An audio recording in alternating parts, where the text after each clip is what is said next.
100 बात की एक बात यह है कि शुभांशु शुक्ला ने प्रधानमंत्री से कहा कि अंतरिक्ष से भारत बहुत बड़ा दिखता है। वो वाकई सच है।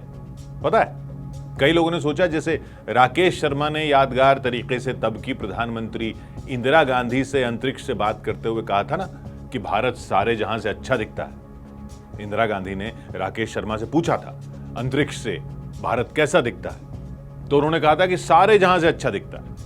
तो लोगों ने सोचा कि शुभांशु शुक्ला भी उसी तर्ज में बोलते हुए कह रहे हैं कि अंतरिक्ष से भारत बहुत भव्य और बड़ा दिखता है। लेकिन वो सिर्फ कहने की बात नहीं है। नक्शों में जो स्कूल में पढ़ाया गया है ना, भारत उससे बड़ा है असल में। सच में, मतलब सच में बड़ा कैसे हो सकता है? तो क्या स्कूल में नक्शा जो पढ़ाया गया था वो गलत है, या ये भी अंग्रेजों की चाल थी? दुनिया भर में राज था तो पूरी दुनिया को गलत नक्शा पढ़ाकर चले गए क्या? नहीं, वैसी बात नहीं है। मतलब ये बात तो सही है कि अंग्रेजों का और यूरोप के देशों का राज दुनिया पर रहा। जब ये दुनिया भर के नक्शे बन रहे थे तो थोड़ा तो उनका बायस था। लेकिन देश असल में जितने बड़े होते हैं, असल में वो सही तरीके से नक्शे में दिखता नहीं है। नक्शे में साइज अलग होता है। वो क्यों? वो इसलिए क्योंकि नक्शे पर सही साइज दिखाया नहीं जा सकता। अब आप कहोगे कि दिखाया क्यों नहीं जा सकता? अंग्रेज अगर गलत नक्शा पढ़ाकर चले गए तो अब तो ठीक कर लो। अब भी क्यों गलत पढ़ाए जा रहे हो? तो वो बात नहीं है, भावनाओं में मत बह जाइए। नक्शों पर देशों के सही साइज नहीं दिखाए जा सकते। कई देश छोटे दिखाए जाते हैं तो कई देश अपने साइज से बड़े दिखाए जाते हैं, और उसकी वजह बहुत सीधी है। वो ये है कि दुनिया फ्लैट नहीं है, चपटी नहीं है जैसा नक्शा होता है किताब में। दुनिया बॉल की तरह गोल है, संतरे की तरह गोल है, और नक्शा होता है चपटा, फ्लैट। तो किसी बॉल की तरह गोल सरफेस को चपटा करेंगे तो क्या होगा? समझ लीजिए कि संतरे के छिलके को साबुत निकालकर उसको चपटे कागज पर फैलाना हो तो क्या होगा? पेट की जगह से, संतरे के पेट की जगह से छिलका फूला रहेगा, और ऊपर और नीचे की तरफ तो फट जाएगा, फैलेगा ही नहीं। लेकिन अगर आप समझ लो जबरदस्ती गोल सतह को चपटे कागज पर फैला देंगे तो ऊपर और नीचे से खींचना पड़ेगा ना, और बीच से सिकोड़ना पड़ेगा। ऐसे ही बनता है नक्शा जो हमें स्कूल में पढ़ाया जाता रहा। गोल बॉल को चपटे कागज पर उतारने के लिए जिस तकनीक का इस्तेमाल होता है उसको कहते हैं मर्केटर प्रोजेक्शन। तो मोटे तौर पर तकनीक यह है, जैसा हमने बात की, कि जैसे संतरे के छिलके को साबुत खोलकर कागज पर लेटाना हो तो पेट से यानी बीच से उसको सिकोड़ा जाएगा और ऊपर और नीचे से खींचकर फैलाया जाएगा। तो पृथ्वी है ये बॉल, और इस बॉल को खोलकर समझ लीजिए कि फ्लैट कागज पर लगाना है। तो पृथ्वी के पेट पर जो देश हैं उनको थोड़ा सिकोड़ना पड़ेगा, और ऊपर और नीचे की तरफ जो है उनको खींचकर फैलाना पड़ेगा, तब बनेगा नक्शा। दुनिया का वही नक्शा आपने देखा है बचपन से। शुभांशु शुक्ला ने भी वही देखा था। तो एक आदत सी हो जाती है भारत को एक साइज में देखने की। लेकिन अब जरा दोबारा नक्शे को याद कीजिए। पृथ्वी की बॉल के पेट पर कौन से देश हैं? तो पेट पर जो लकीर मानी जाती है जिससे पृथ्वी के गोले को दो टुकड़ों में बराबर बांटा जाता है, आधा ऊपर आधा नीचे, उसको क्या कहते हैं याद है? उसको कहते हैं भूमध्य रेखा, इक्वेटर।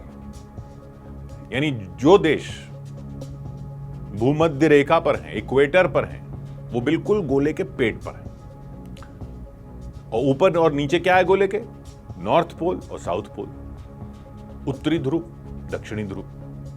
यानी इस गोले को सपाट नक्शे में बनाने के लिए इसके पेट की लाइन यानी इक्वेटर के पास के देशों के साइज को सिकोड़ना पड़ेगा, और नॉर्थ पोल और साउथ पोल यानी उत्तरी ध्रुव और दक्षिणी ध्रुव के पास के देशों को के साइज को फैलाना पड़ेगा।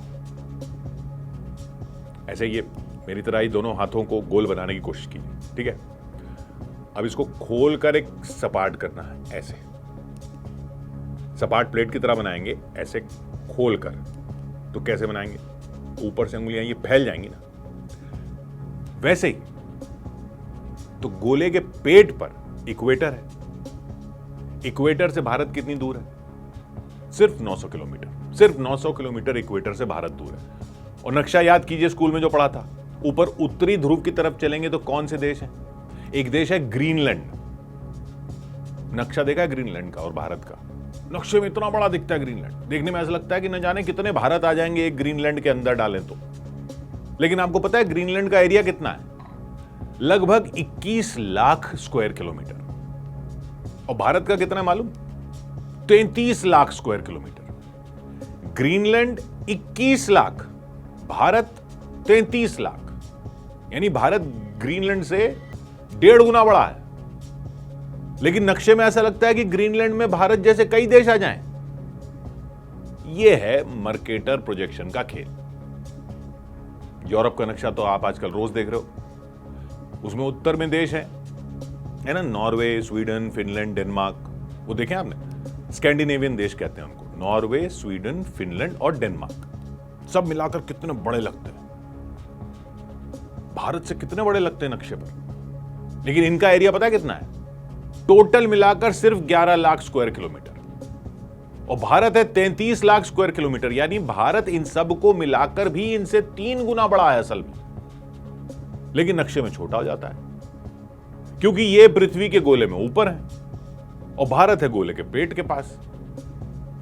अफ्रीका तो बिल्कुल गोले के पेट पर ही है। इक्वेटर तो अफ्रीका से ही होकर गुजरता है, भूमध्य रेखा वही बीच से होकर गुजरती है, यानी अफ्रीका भी सिकोड़ा गया है नक्शे पर। रूस देखा आपने नक्शे पर? कितना बड़ा लगता है, फैला हुआ।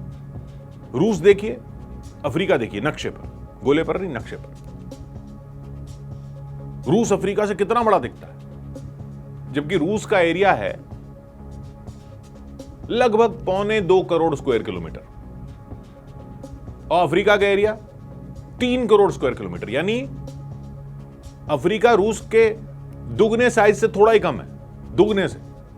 लेकिन क्योंकि पृथ्वी के गोले के पेट पर है, इसलिए अफ्रीका को सिकोड़ कर दिखाया जाता है नक्शे पर, और रूस को इतना बड़ा। यूएसए और कनाडा ही ले लीजिए। अमेरिका है 1 करोड़ स्क्वायर किलोमीटर, कनाडा भी है 1 करोड़ स्क्वायर किलोमीटर, यानी दोनों जोड़कर हुए 2 करोड़ स्क्वायर किलोमीटर। अफ्रीका है 3 करोड़ स्क्वायर किलोमीटर, यानी दोनों को जोड़ दो उससे भी 1.5 गुना। लेकिन नक्शे पर छोटा दिखता है। यानी ये सारा चक्कर यह है कि दुनिया गोल है और नक्शा सपाट, फ्लैट है। तो भारत को जब पृथ्वी के गोले पर देखो तो एकदम से बड़ा लगता है कि भाई ये तो काफी बड़ा है, लेकिन नक्शे पर आते ही छोटा हो जाता है। बचपन से वही नक्शा देखते आ रहे हैं। तो जब पहली बार असल में ऊपर अंतरिक्ष में जाकर पृथ्वी को देखो तो पता लगता है कि अपना भारत तो बड़ा सा है। और वही शुभांशु को दिखा, और वही शुभांशु शुक्ला ने प्रधानमंत्री मोदी को कहा। तो वो कोई डायलॉग नहीं मार रहे थे, भारत सच में भव्य और बड़ा है और सारे जहां से अच्छा तो है ही। 100 बात की एक बात।